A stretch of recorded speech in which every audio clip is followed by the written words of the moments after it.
High students, welcome to my channel let us learn. আমি মৌসুমী সাহা। আজকে আলোচনা করছি রাজনৈতিক তত্ত্বের মৌলিক ধারণাসমূহ অধ্যায় থেকে। আজকে আলোচনা হবে আন্তর্জাতিক আইন নিয়ে। আন্তর্জাতিক আইন শুরু করার আগে বলতে হয় যে বর্তমান বিশ্বের সঙ্গে পূর্ববর্তী বিশ্বের নানা দিক থেকে পার্থক্য রয়েছে। রাষ্ট্রের সংখ্যা বৃদ্ধি, বিভিন্ন রাষ্ট্রের সঙ্গে পারস্পরিক সম্পর্ক ও সহযোগিতার সুদৃঢ়করণ, যুদ্ধের প্রকৃতিগত মৌলিক পরিবর্তন প্রভৃতির কারণে আন্তর্জাতিক আইনের গুরুত্ব বৃদ্ধি পেয়েছে। অধ্যাপক ল্যাস্কি বলেছেন, আজকের বিশ্ব পরস্পরের ওপর এত বেশি নির্ভরশীল হয়ে পড়েছে যে কোনো রাষ্ট্রের অনিয়ন্ত্রিত ইচ্ছা অন্যান্য রাষ্ট্রের শান্তির পক্ষে বিপজ্জনক হতে পারে। তাই আন্তর্জাতিক শান্তি ও নিরাপত্তা রক্ষার জন্যই বিভিন্ন রাষ্ট্রের পারস্পরিক সম্পর্ককে নিয়ন্ত্রণ করা প্রয়োজন। 1780 সালে জেরেমি বেন্থাম আন্তর্জাতিক আইন শব্দ দুটি প্রয়োগ করেন। তবে এর আগে 1625 সালে প্রকাশিত একটি বিখ্যাত গ্রন্থে হুগো গ্রোটিয়াস আন্তর্জাতিক আইনের কয়েকটি মূল সূত্র তুলে ধরেছিলেন। যুদ্ধের অধিকারকে সীমিত গণ্ডির মধ্যে আবদ্ধ রাখার জন্য তিনি প্রচার করেছিলেন যে আইনকে রক্ষার জন্য যে যুদ্ধ কেবল তাকেই ন্যায় যুদ্ধ বলা হয়। যুক্তি ও ন্যায়ের সার্বজনীন নীতির ভিত্তিতে প্রতিষ্ঠিত আইনই হল চরম আইন। আন্তর্জাতিক সংজ্ঞা প্রদানের ক্ষেত্রে আন্তর্জাতিক আইনবিদদের মধ্যে পার্থক্য লক্ষ্য করা যায়।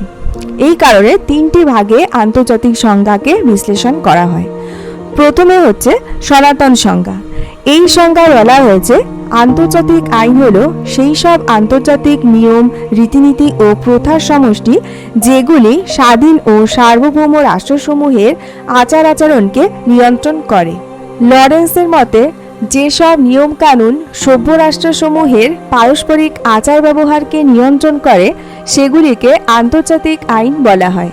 এবার সর্বাধুনিক সংজ্ঞাতে চলে আসছি। সর্বাধুনিক সংজ্ঞা যারা দিয়েছেন তাদের মধ্যে উল্লেখযোগ্য হলেন জে.জি. স্টার্ক, সি.জি. হাইট প্রমুখ। তবে এরা সাবেকি আইনের সংজ্ঞার বিরোধী ছিলেন। সময়ের সঙ্গে সঙ্গে আন্তর্জাতিক আইনের পরিধি যথেষ্ট সম্প্রসারিত হয়েছে। আন্তর্জাতিক আইনের নতুন সংজ্ঞা দিতে গিয়ে স্টার্ক বলেছেন যে আন্তর্জাতিক আইন হলো সেই সব নিয়ম ও আচার আচরণের নীতি যেগুলিকে রাষ্ট্রসমূহ পারস্পরিক সম্পর্কের ক্ষেত্রে মেনে চলতে বাধ্য এবং এর সঙ্গে কিছু বিষয়গুলি অন্তর্ভুক্ত রয়েছে, যেমন আন্তর্জাতিক প্রতিষ্ঠান বা সংস্থার কার্যাবলী, তাদের পারস্পরিক সম্পর্ক, রাষ্ট্র ও ব্যক্তির সম্পর্ক বিষয়ক আইনের অনুশাসন, আন্তর্জাতিক ক্ষেত্রে ব্যক্তি ও অন্যান্য অরাষ্ট্রীয় সত্তার অধিকার ও কর্তব্য।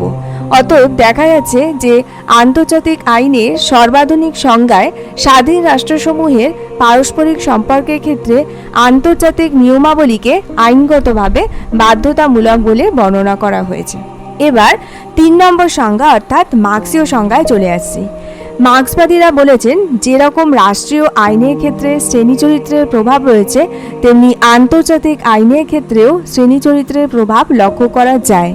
1917 সালে পূর্বতন সোভিয়েত ইউনিয়নের অর্থাৎ যাকে ইউএসএসআর বলা হতো, এই একাডেমি অফ সায়েন্স নামক এক পাঠ্যপুস্তকে বলা হয়েছিল যে সমাজতান্ত্রিক রাষ্ট্রসমূহের নিজেদের মধ্যে এবং সমাজতান্ত্রিক ও অসমাজতান্ত্রিক রাষ্ট্রসমূহের মধ্যে শান্তিপূর্ণ সহাবস্থান সহ দ্বন্দ্ব ও সহযোগিতামূলক পারস্পরিক সম্পর্ককে নিয়ন্ত্রণ করার জন্য যেসব নিয়ম রয়েছে সেগুলির সমষ্টিই হলো আন্তর্জাতিক আইন।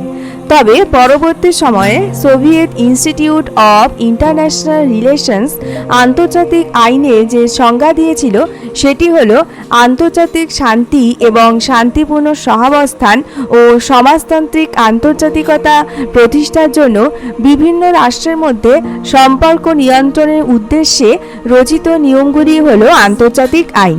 এবার আসছি শ্রেণী বিভাজনে। আন্তর্জাতিক আইনকে দুটি ভাগে ভাগ করা হয়, সরকারি আন্তর্জাতিক আইন, বেসরকারি আন্তর্জাতিক আইন। সরকারি আন্তর্জাতিক আইন হলো সেই সব নিয়ম যেগুলি আন্তর্জাতিক প্রতিষ্ঠান বা সংস্থার কার্যকলাপ ও তাদের পারস্পরিক সম্পর্ক, তাদের সঙ্গে রাষ্ট্র ও ব্যক্তির সম্পর্ক প্রভৃতিকে নিয়ন্ত্রণ করে। সরকারি আন্তর্জাতিক আইনকে আবার 3 ভাগে ভাগ করা যায়: শান্তি সংক্রান্ত আইন, যুদ্ধ সংক্রান্ত আইন এবং নিরাপত্তা সংক্রান্ত আইন। এবার শান্তি সংক্রান্ত আইন বলতে কি বোঝায়? শান্তির সময় যেসব আন্তর্জাতিক আইন বিভিন্ন রাষ্ট্রের মধ্যেকার সম্পর্ককে নিয়ন্ত্রণ করে সেগুলিকে শান্তি সংক্রান্ত আইন বলা হয়। যেমন রাষ্ট্রের স্বীকৃতি, জলদস্যুতা বিচারের জন্য বিদেশি সরকারের হাতে বন্দী হওয়া কিংবা তাদের অর্পণ করা প্রভৃতি বিষয় এই আইনের সাথে সম্পর্কিত। যুদ্ধ চলাকালীন অবস্থায় যুদ্ধরত দেশগুলিকে যেসব আন্তর্জাতিক আইন মেনে চলতে হয় সেগুলি হলো যুদ্ধ সংক্রান্ত আন্তর্জাতিক আইন। যেমন যুদ্ধের সময় শত্রু চিহ্নিতকরণ, স্থলযুদ্ধ, বিমান যুদ্ধ, যুদ্ধ অপরাধীদের চিহ্নিতকরণ, এগুলি যুদ্ধ সংক্রান্ত আইনের মধ্যে রয়েছে। এছাড়া রয়েছে নিরপেক্ষতা সংক্রান্ত আন্তর্জাতিক আইন। যুদ্ধরত 2 বা ততোধিক রাষ্ট্রের বাইরে অবস্থিত নিরপেক্ষ রাষ্ট্রগুলি নিজেদের মধ্যে কিংবা তাদের সঙ্গে যুদ্ধরত দেশগুলির সম্পর্ক নির্ধারণ সংক্রান্ত আইনকে নিরাপত্তা সংক্রান্ত আন্তর্জাতিক আইন বলে। অবরোধ, যুদ্ধরত দেশগুলিতে পণ্য সরবরাহ নিষিদ্ধকরণ, এগুলি এর অন্তর্ভুক্ত। বেসরকারি আন্তর্জাতিক আইন কোনো ব্যক্তির অধিকার বা স্বার্থকে কেন্দ্র করে 2 বা ততোধিক রাষ্ট্রের মধ্যে বিরোধ বাঁধলে তার নিষ্পত্তির জন্য যেসব আইন রয়েছে সেগুলিকে বেসরকারি আন্তর্জাতিক আইন বলা হয়। যেমন বিবাহ বিচ্ছেদ, অবৈধ সন্তানের অধিকার ইত্যাদি। অনেকে এই ধরনের আইনকে স্বীকার করতে রাজি নয়, কারণ আন্তর্জাতিক ক্ষেত্রে রাষ্ট্রসমূহের পারস্পরিক সম্পর্ক নির্ধারণের সঙ্গে যেসব আইন যুক্ত নয় সেগুলিকে আন্তর্জাতিক আইন বলে অনেকেই মানতে রাজি নন। তাহলে স্টুডেন্টস, আজকে আলোচনা এখানেই শেষ করলাম। পরবর্তী ভিডিওতে আন্তর্জাতিক প্রকৃতি নিয়ে আলোচনা করব। তোমরা অবশ্যই ভিডিওগুলি লাইক, শেয়ার এবং সাবস্ক্রাইব করো। নমস্কার।